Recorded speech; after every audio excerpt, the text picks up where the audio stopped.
Okay बेटा, हम chapter read out कर रहे थे historical development of Indian constitution. First हमने क्वेश्चन रीड आउट कर लिया था।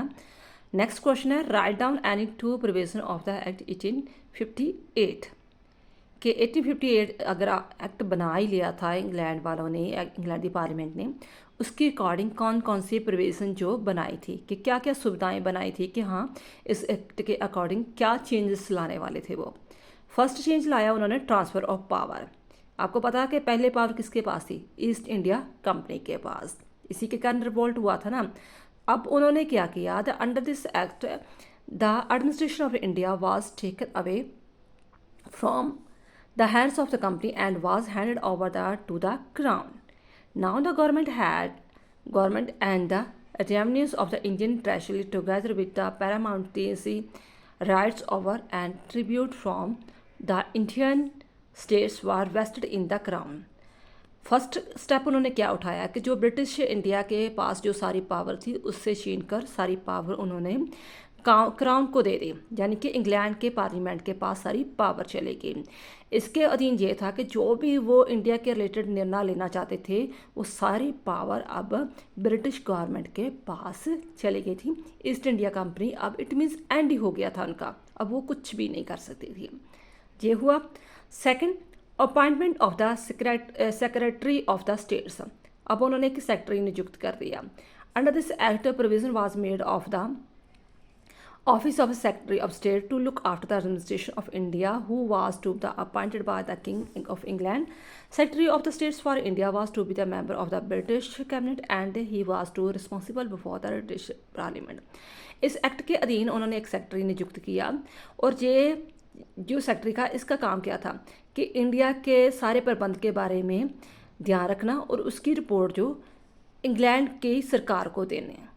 ये इंग्लैंड का ही मेंबर था और इंग्लैंड के ब्रिटिश पार्लियामेंट के सामने ही रिस्पॉन्सिबल था। इस चीज़ को ध्यान में रखना क्योंकि यही से लेकर पॉइंट आएंगे फिर कि जे इस एक्ट से भी वो लोग सेटिस्फाइड नहीं होंगे इंडिया, वो फिर दोबारा नया एक्ट लेकर आएंगे।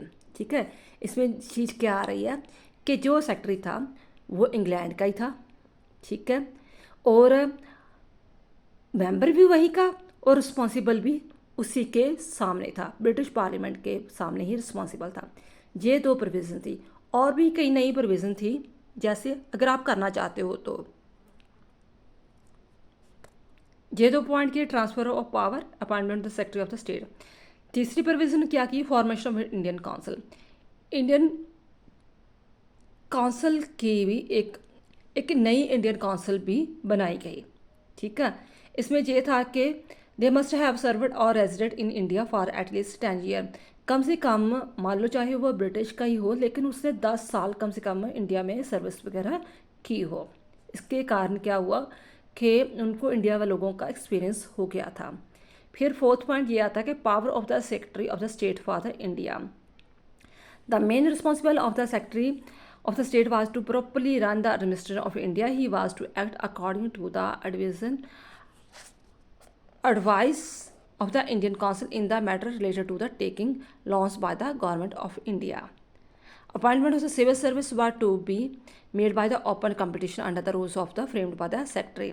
इसके दौरान क्या हुआ कि अब जो इंडियन लोग हैं वो भी इसमें जो है पार्टिसिपेट करने शुरू कर दिया, लोन ले सकते थे, सिविल सर्विसेज में वगैरह जा सकते थे।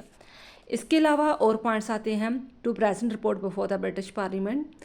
जो भी सारी रिपोर्ट थी वो ब्रिटिश पार्लियामेंट के आगे सामने रखनी थी कि क्या प्रोग्रेस हुई या क्या खर्चे हुए या कुछ भी है। अपॉइंटमेंट था गवर्नर जनरल एंड गवर्नर, और गवर्नर जनरल एंड गवर्नर की नियुक्ति की। दो वैसे अपने मेन पॉइंट्स करने हैं, बाकी आप जस्ट पॉइंट्स ही लिख सकते हो। ठीक है, transfer of power, appointment secretary of the state, formation of the Indian council, power of the secretary of the state of for India to present report of before the British parliament, appointment of the governor general and governor, and last point royal proclamations. इसके दौरान क्या था कि महारानी ने मालपी England की जो महारानी थी उन्होंने एक ऐलान किया था कि मैं आने वाले समय में कुछ इंडिया के लिए नया लेकर आऊँगी। ठीक है, तो ये भी इस एक्ट के अकॉर्डिंग था, ये प्रोविज़न वगैरह थी। आई होप इस चीज़ की समझ में आ गई होगी। कुछ और भी आपको इसके रिलेटेड कोई पॉइंट चाहिए तो आप लिख सकते हो पॉइंट बॉक्स में।